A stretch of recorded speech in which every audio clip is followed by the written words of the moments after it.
So ito po 5:20 ng hapon, araw ng Linggo, Feb 23, 2025. Tingnan nyo po, mas lalo pang dumami yung bilang ng taong mga namamasyal dito sa loob po ng Dolomite Beach. Tingnan nyo naman yan, ang dami.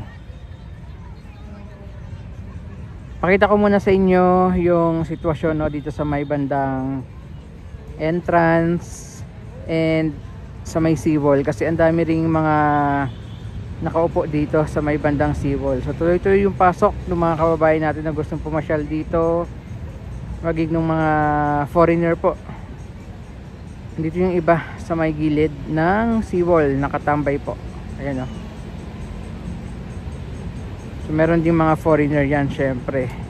So yung iba palabas, yung iba papasok pa lang. Since until 6 PM naman po itong ating Dolomite Beach. Ayan. So tuloy-tuloy yung dating at pasok.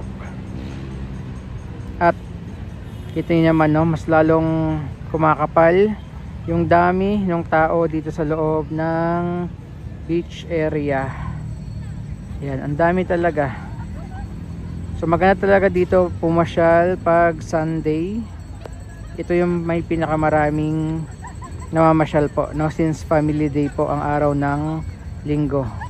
So karamihan syempre nandyan sa harap ng dagat nagpapahangin.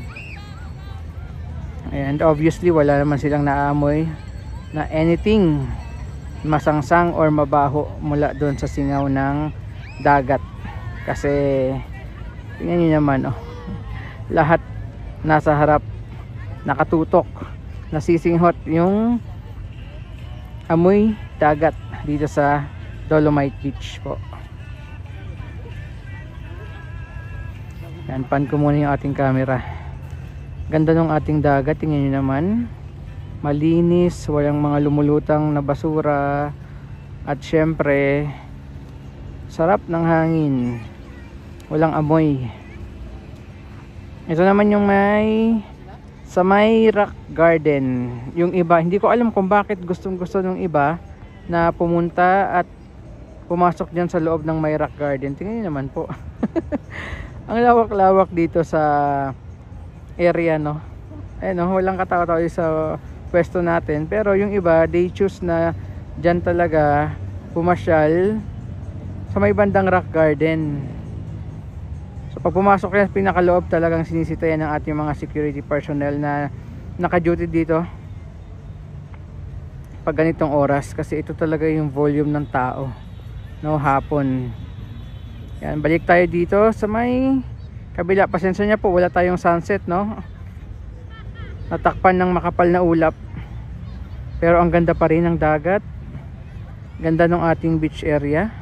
Zoom out ko muna para makita nyo yung malinis at talaga namang ang gandang pasyalang Dolomite Beach. Ayan po diba, ang linis. Ayan.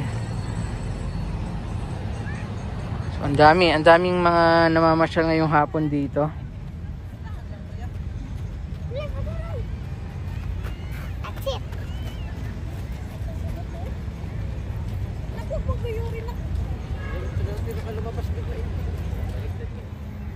So kahit si Doggy enjoy na enjoy din sa pamamasyal dito sa loob. Ang lawak ng niya takbuhan niya, sarap ng upo. Tingnan nyo kung may naamoy ba yan sila ate, sila kuya dyan, tatambay ba yan? Kanina pa po yan pagdating ko around 4 PM. Ngayon baka ilang oras na nga sila dyan na nakaupo, may daladalang camping chair, pero ang sarap ng kanilang upo.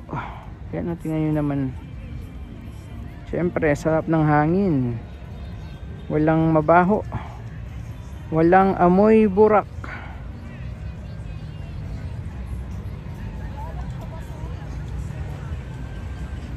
So, kanya-kanyang picture yung mga namamasyal dito ngayon.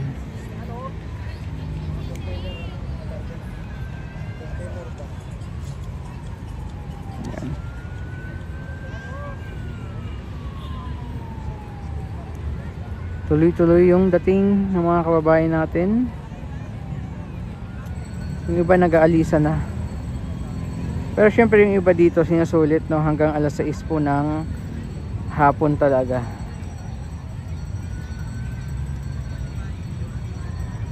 Pasilip ko sa inyo yung dagat ngayong hapon.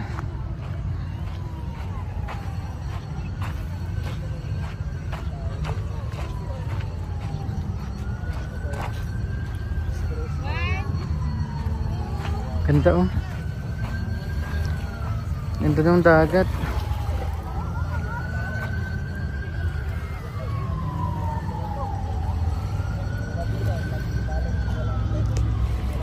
Wala talagang anything po na lumulutang. Hindi lang ganun kalinaw kasi makulimlim ngayong hapon. Normally morning, napapanood ko kay Kabukid Vlogs yung dagat na sobrang linaw every morning. Silip nga tayo dito sa may bandang rock garden. Tingnan lang natin. Actually may si kuya, gusto magpalipad ng saranggola. Yun nga lang wala masyadong hangin. Mahangin ng konti pero mukhang hindi kayang lumipad ng saranggola. Hindi kayang ilipad ng hangin yung saranggola na dala nila kuya. Actually meron pala talagang pumapasok sa loob nitong rock garden. Pero silip lang tayo kung ano na bang itsura nito.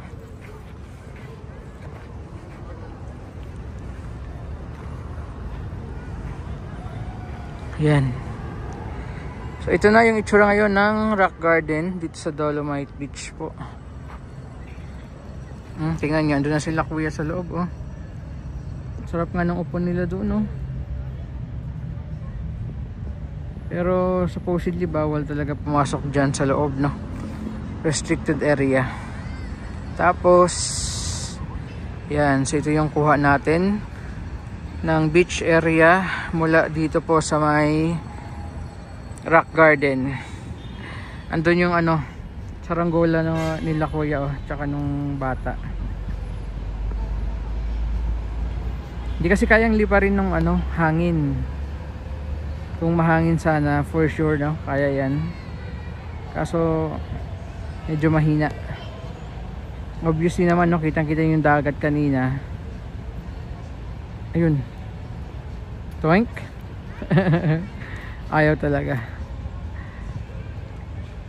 Dahil pa rin pumapasok po. At the moment.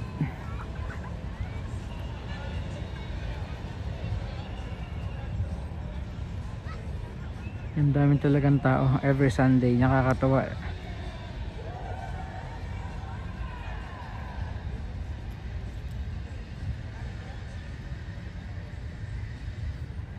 Ayaw pa rin lumipad yung saranggola ng bata oh.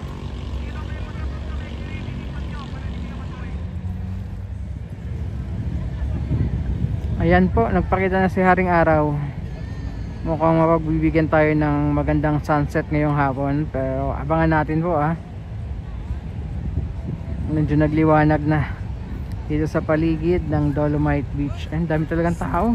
Paalala po at may motor na malapit sa may portalit. Palipat kayo kay baka malaman. Tingnan nyo po. Ang daming mga namamasyal dito ngayong hapon.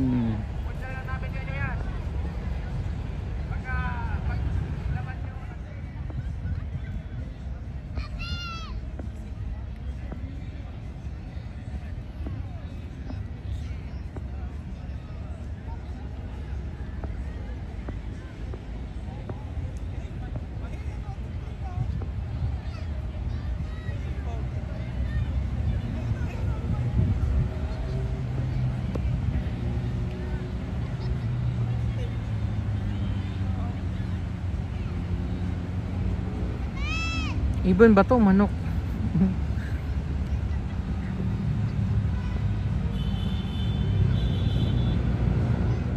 So ito po, bago tayo umuwi, nagpakita si Haring Araw. Yun nga lang, medyo maulap pa rin. Unlike dati nung mga previous na mga sunset shots natin, ito medyo maulap po. Okay, ang time check tayo, 5:40 ng hapon. 20 more minutes na lang po at lalabas na tayo.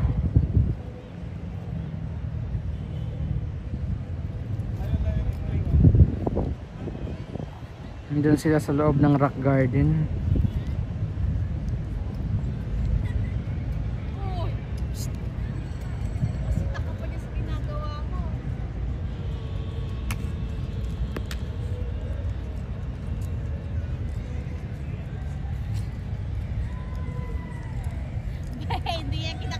So pakita ko sa inyo bago tayo lumabas.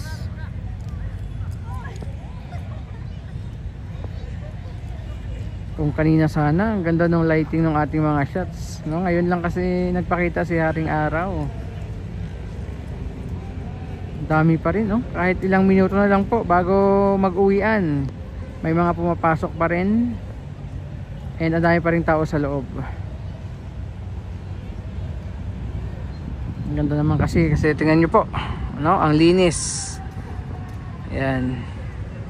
Ang linis, ang aliwalas at sarap ng simoy ng hangin dito sa loob ng ating Dolomite Beach. Okay, so yan muna ang ating update ngayong Sunday afternoon. Maraming pong salamat, God bless, and ingat po tayong lahat. Salamat po. So balik muna tayo sa ating sunset hanggang sa mag-end yung ating video po ngayong hapon.